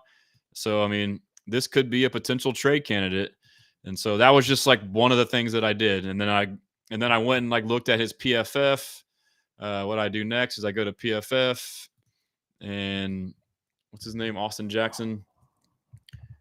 And obviously he is a tackle, but with the way our O-line is, Titus can play guard or tackle. Like if we find a better tackle, we can go back to the other setup. And so then I'll go to his premium stats, and then I'll go to I'll put it on blocking, and I'll look at the snap counts. So he only played roughly 9 games in 2024, and then you got his grades. Okay, the grades are average, not great, but he was all right tackle. But then I'll go down to like his career snap counts. He was all right tackle, all right tackle, all right tackle. He was injured that year. But then his second year in the league, he was 800 snaps at left guard, 200 at left tackle. His first year, he was drafted as a left tackle, played 800 snaps.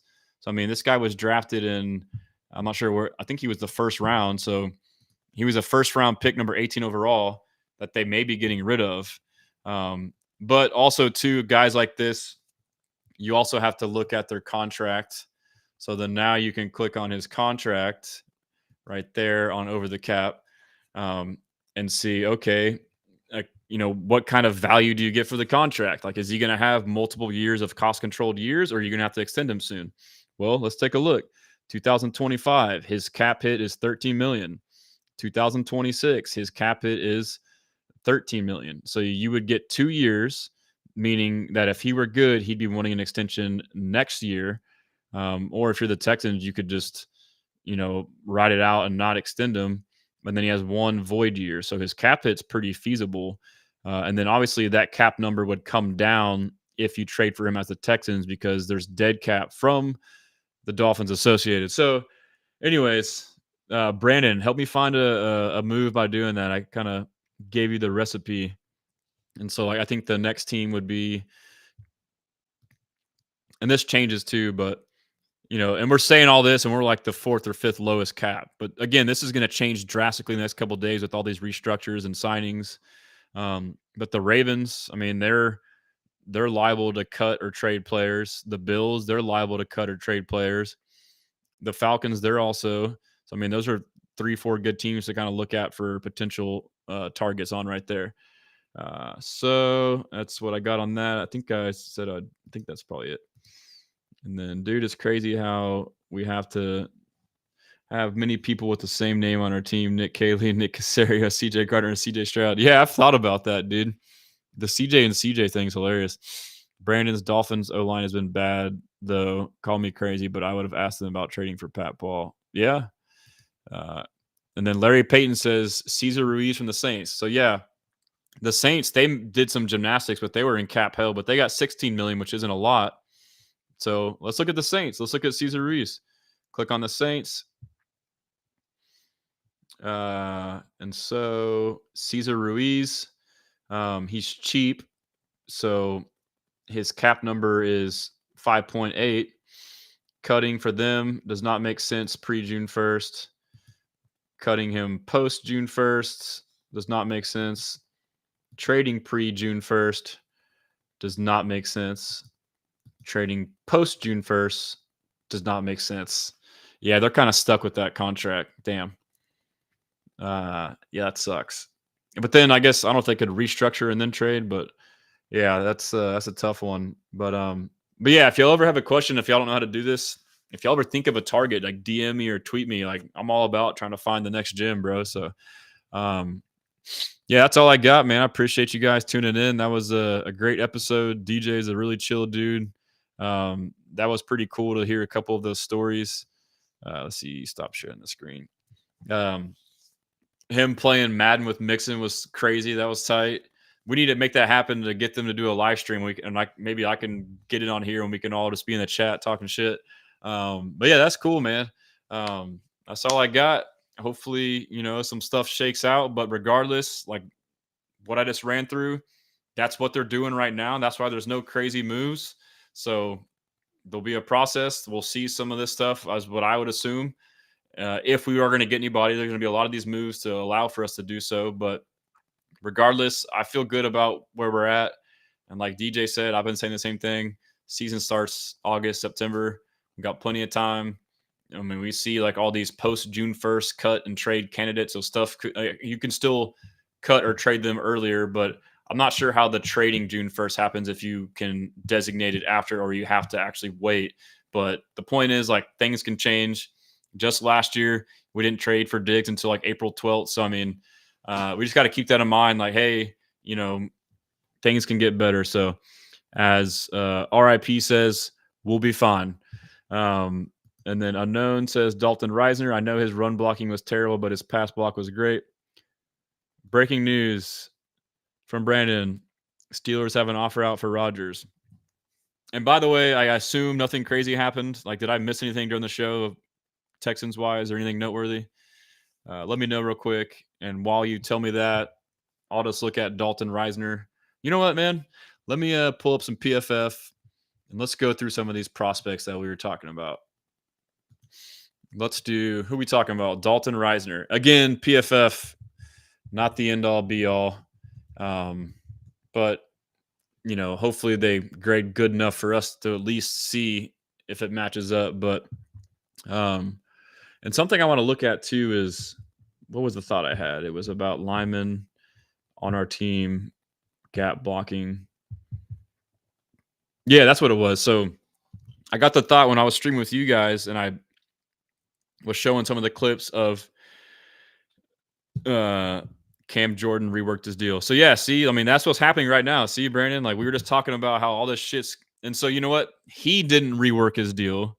The Saints reworked his deal, and he doesn't do shit. It's the same to him. He just, it's just accounting semantics, and basically it's good for him. That means they're more invested in him. So, but yeah, we're gonna start seeing shit like that. And so that's how they got back up top. And you saw, the Cowboys did it with Dak Prescott and got like 30, 40, something crazy million out of that deal. That shit was crazy. I thought I was sharing my screen. I'm not. Let's do that. But what was I saying before that? Oh, yeah. I had an idea whenever I showed the Laremy, the Titus at left tackle, some of the clips that Jacob had posted. And I noticed like the two run clips were both him pulling on, a counter or a power play. And they were running gap schemes. So I was like, man, like these linemen that are on our team, and I don't know how to look at the stats for gap. I know you can do the splits, but I guess for Titus solely, like guys that were in other schemes prior, we can like see, okay, how many, if there's a heavy amount of gap runs that team ran for that game. Basically, I want to figure out how these other alignment do in the gap scheme and to give us an idea of like, okay, like they're going to be fucking better with a gap scheme, which sounds like it'll be. So I just want to see the numbers to back it up. But yeah, Dalton Reisner, he is on Minnesota. He's been in the league since 2019, and he's been like an average to above average, player. PFF grades according to them, 70s aren't bad, and so it's kind of across the board. Oh, and what it was is I wanted to look at tight ends because I was like looking at PFF grades for run blocking because we need a run blocking tight end, and I found like all the free agents that I thought would be good at run blocking, they all suck. I feel like all tight ends suck at run blocking in the NFL. Like according to via PFF grades, they're all shitty. And so I don't know if it matches up with the tape or what, but I do think we got to think about this too. Like the zone blocking was tough on our linemen. It's also tough on our tight ends. Like, so could Dalton Schultz be a better blocking tight end if he blocked in the gap scheme? That's what I'm going to look at. After this, I'm going to do just this one, and I'm going to do Dalton Schultz, and I'll be done. But yeah, Reisner seems decent. And then let's see, Brandon referring to the Mekhi Becton thing. It's a possibility because I think CJGJ could have an influence. I mean, it depends on money. You got to clear some money. But I mean, I'm not ruling anything out at this moment. But let's go to Dalton Schultz here, and we'll see something. I assume when he was with, let's see. So, I mean, like you look at his grades, I mean, the pass blocking was a 47.4, run blocking 55, and he was bad overall. He had a bad year. I mean, last year, though, his offense was good. Run blocking was decent. Pass blocking was decent. So he just had an off year, dude. He just had a shit year. He was actually decent last year. So maybe there's hope. And then in Dallas, let's start from the bottom. Rookie year, he was a good pass blocker. And then he was pretty good pass blocking second year and run blocking.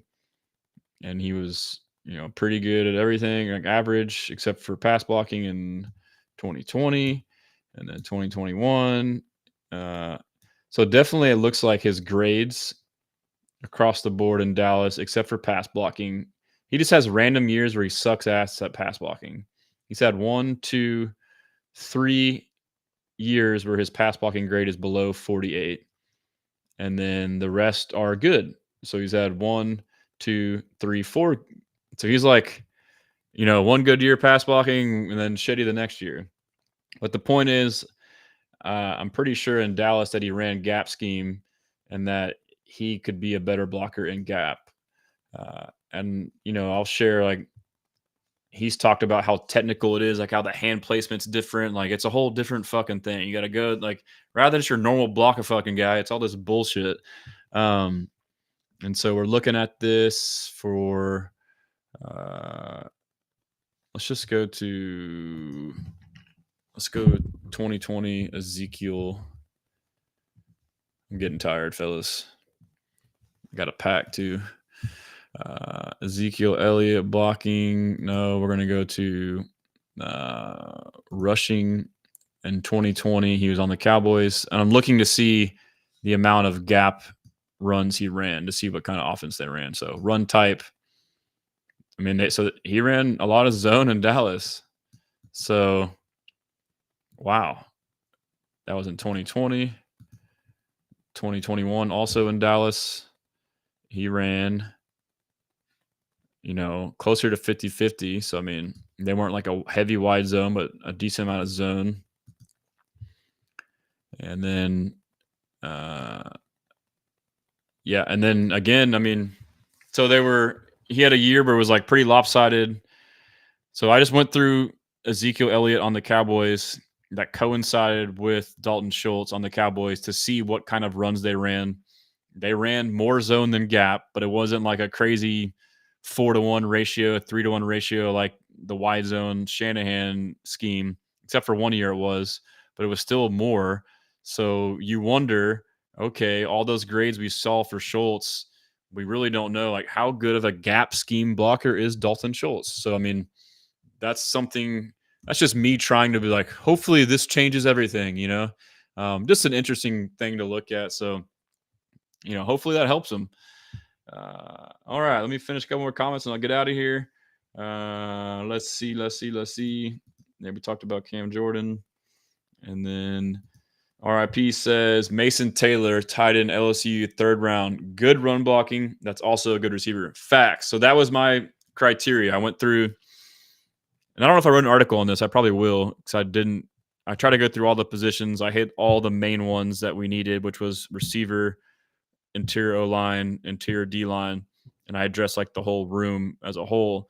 But positions that aren't as big of a need, like tight end, running back, I wanted to do an article where I clump those together, give my takes on the state and then the way we should address it. And for tight ends, like I said, we need a blocking tight end who can also receive, would be beneficial. And like I said, I went through free agency. None of the fucking tight ends could block. And actually, if you go to I'll just show you, for example, my point about like tight ends as a whole that just can't block. So you can go by position up here. And then you can do, let's go to blocking reports, tight ends. And then we'll filter it out with a minimum snap count. So we get actual starters. Pass blocking. So they're pretty good at pass blocking. You see like Trey McBride, Manhurst, Auten, Harrison Bryant, and Njoku. And then I'm trying to see where our tight ends fit in this mold. They're definitely in pass blocking. They're way down there. But look at George Kittle. His pass blocking grade was a 36.8. That tells me that the fucking Shanahan scheme sucks, dude. Because like I said earlier, when you run a wide zone, then your pass blocking is also different to coincide with the run wide zone. So it mirrors that with play action. So wide zone blocking translates to slide pass protection, which is you slide into a direction and it's like a zone. It's like you're moving it in a zone because it mirrors what you would do on the run for your play action. So the scheme sucks. I mean, George Kittle, we know he's a beast. Like that had to have been his worst year. And I think part of it too is that they got exposed. I mean, this would be a cool deep dive to kind of figure things out, but let's just see what George Kittle's I'm looking at 2022. I'm a fucking idiot. I'm sorry. So that was 2022. I'm sorry. Let me go back. I'll start over. I'm an idiot. All right. Yeah, right there, 2024. I forget it keeps the year. Pass blocking, Kittle wasn't as bad. But still, I mean, it could be, it could be the scheme. His pass blocking wasn't great, 62.8. I mean, he seems like he's a better blocker than that. But even then, let's just look at George Kittle real quick. Let's look at his pass blocking over the years. Started out bad the first 3 years. Pretty solid for 2 years. Had a bad year in 22. Good, bad. So pass blocking is it's still overall much better than Schultz. And then run blocking, pretty solid all around. So that's what I'm saying. Like, this is somebody we think's the best blocking tight end. And you look at his grades and it's like, again, this is just relative to their grades, which we don't know. And they rate pretty strictly, but it's like, okay. But I mean, we know from watching tape, though, that Schultz is not a good blocking tight end, or at least he wasn't last year. But yeah, so, like run blocking, the highest graded run blocking tight end on PFF in 2024 out of like any guy who saw significant time, which is like 50 or so players, was Josh Oliver, had a 74 grade. So it's like, and then George Kittle was the second best at 70. So it's like, and Kate Stover is the 6th best. Holy shit. That's crazy. As bad as we thought he was, I guess he was terrible in pass blocking. He was 23.6. Holy shit. But his run blocking wasn't that bad. That's crazy. But then, yeah, Mo Alley Cox was the guy that I targeted because look at him. He was the only free agent tight end, which I would still be down to do this. Mo Alley Cox, 75 pass block, which is pretty dang good relative to the peers. And then 64.2 run block, 11th best run blocking or 10th best, or tied for 11th.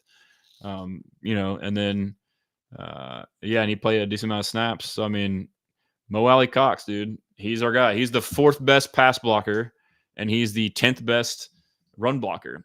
So that was my criteria.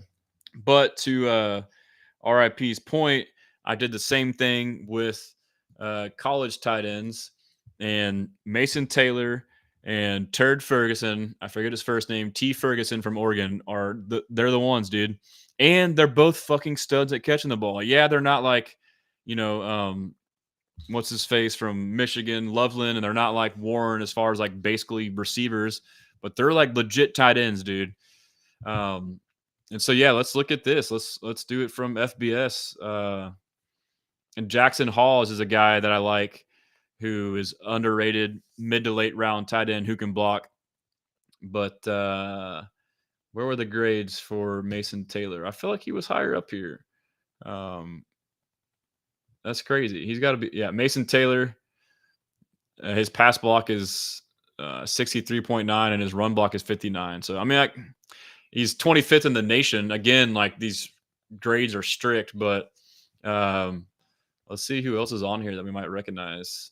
Pass blocking, Gunnar Helm was 74, but his run blocking was 46. So, I mean, and that checks out. He's kind of like a skinnier guy. He didn't seem like a mauler. But Jackson Halls is a pretty well-rounded blocker. He is the 9th highest pass blocker, and he is the 9th highest run blocker in the nation per PFF. Again, whatever. So he's he's a good guy to get for blocking. I'm just trying to see if I see any names on here that are draft eligible that I've seen come up. But, also what I did too was I think I basically looked at all the top prospects. And if you look at like, Loveland and the other guys, their blocking is way worse. But yeah, fellas, that's all I got, man. I could do this shit all day. I get off on a wormhole and, I live for this stuff. I love it. I know y'all do too. Love you guys. Thanks for tuning in. Let's see. Brandon says, was that person restrained and being given pills? And then Royal said, somebody tried to argue with me that Schultz was an all-pro tight end. Your comment makes sense now, Brandon. That's crazy. All right, well, what do y'all want? You want us to trade him? And it said it seemed like they were acting a little erratic. Yeah, I would hope so. Engineer, I was about to say, why can't I see Brock Bowers on there? LOL. Yeah, he's not a great blocker.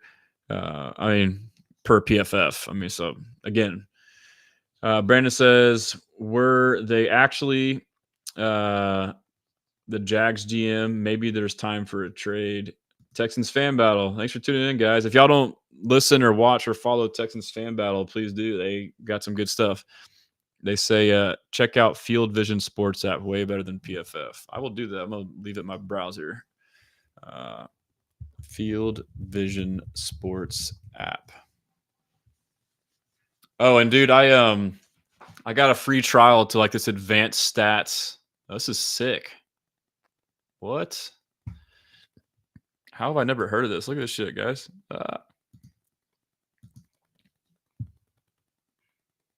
What is going on? This is sick, dude. Bro, what? This video. So you can get an app on this shit?